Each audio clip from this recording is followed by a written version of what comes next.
ko na kakamisan ko na din po yung inimbita niya rin po ako.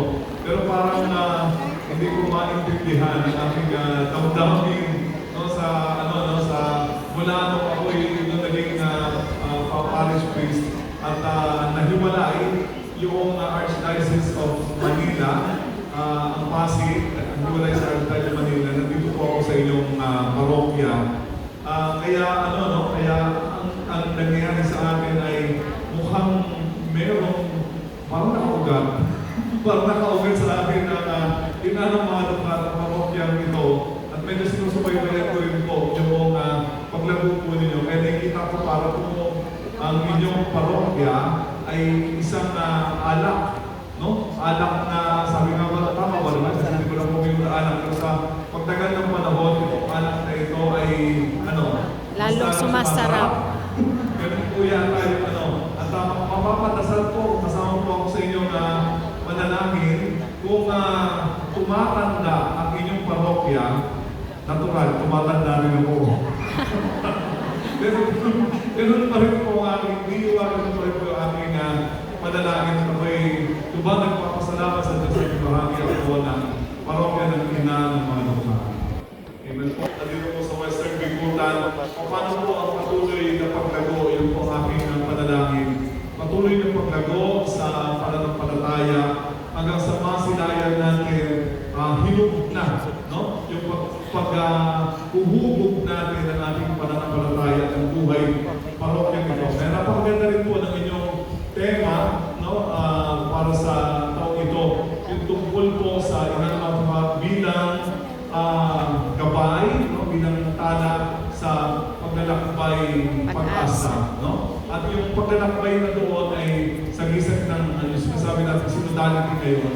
At magaganap itong synodality kung yung simbahan ay sabay-sabay na naglalakbay. At naniniwala naman ako na kayo pa rin ay sabay-sabay na naglalakbay patungo sa buhay na walang hanggan at patungo sa ikalalago ng parokya. At syempre, kasama natin parate yung dala-dala natin sa ating puso at pinapasa po natin yan sa susunod na henerasyon. Taglit natin ang pag-asa. Siyempre, kasi kung wala na tayong pag-asa, hindi matagal na tayo naging matamlay sa pananampalataya natin. Hindi ko ba?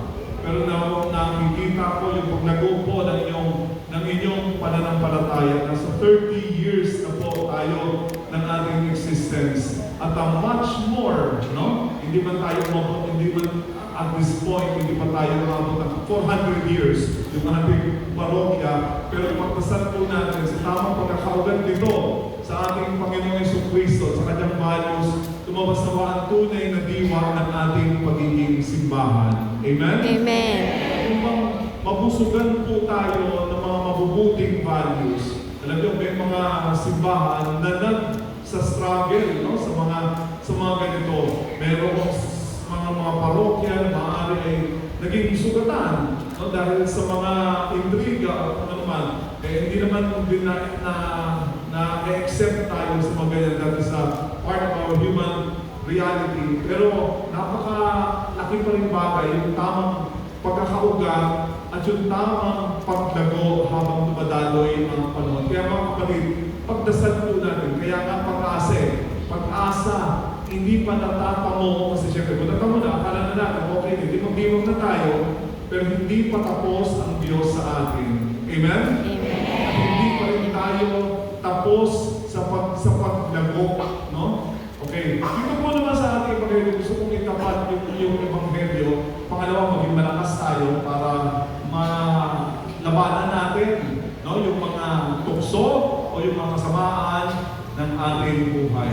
At dito ngayon sa ating Panginoon, sa ating Ebanghelyo, Panginoong Jesucristo ay nagpalayas ng demonyo. Okay? Medyo aminin ko po sa inyo, ito pong pagpapalayas ng demonyo, tawag ko din mga exorcist, ay medyo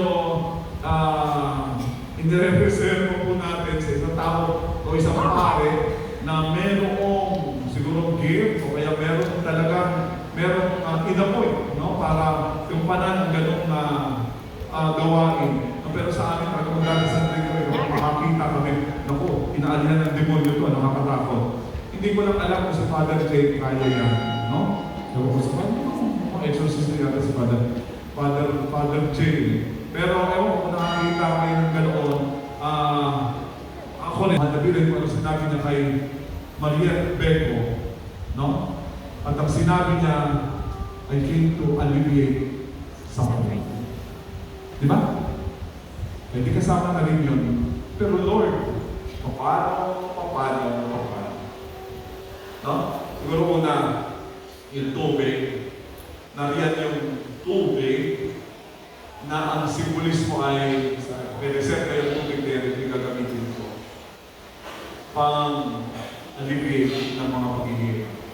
Marami rin naman kahulugan itong tubig na ito. Hindi tayo, kahit pagmalaki na, oy, akin yan, ang galing na nagawa ko, binatulungan ako isang tao dito, ganyan ano. At pinagmalaki po natin. Palagi ko meron pa isang mahalagang factor. Kasi mula doon sa 5 tinapay, 2 isda, dadami rin yan eh. Dadami, makakatulong ito no, sa isang community na nagugutom. Pero gusto ko i-stress na ito ay hindi natin ito gawain. Amen. Ang pagpaparami ng tinapay ay gawain ng Diyos. Diyos lahat ang gumagawa nito. Kaya nga sinabi ni Mama Mary, ako ang ina ng Diyos. Eh nagbibigay na siya ng attribute. Hindi lang basta sa kanyang sarili, kundi nagbibigay siya ng parangal sa Panginoon mismo na dahil sa kanya siya ay naging ina ng Diyos. Ito lahat ay gawain ng Diyos, hindi natin. Kung sakali makatulong tayo, magpasalamat tayo lubos sa Diyos kasi tayo yung 5 tinapay at 2 isda na ginamit ng Panginoon, pero siya ang magpaparami. Pero kailangan man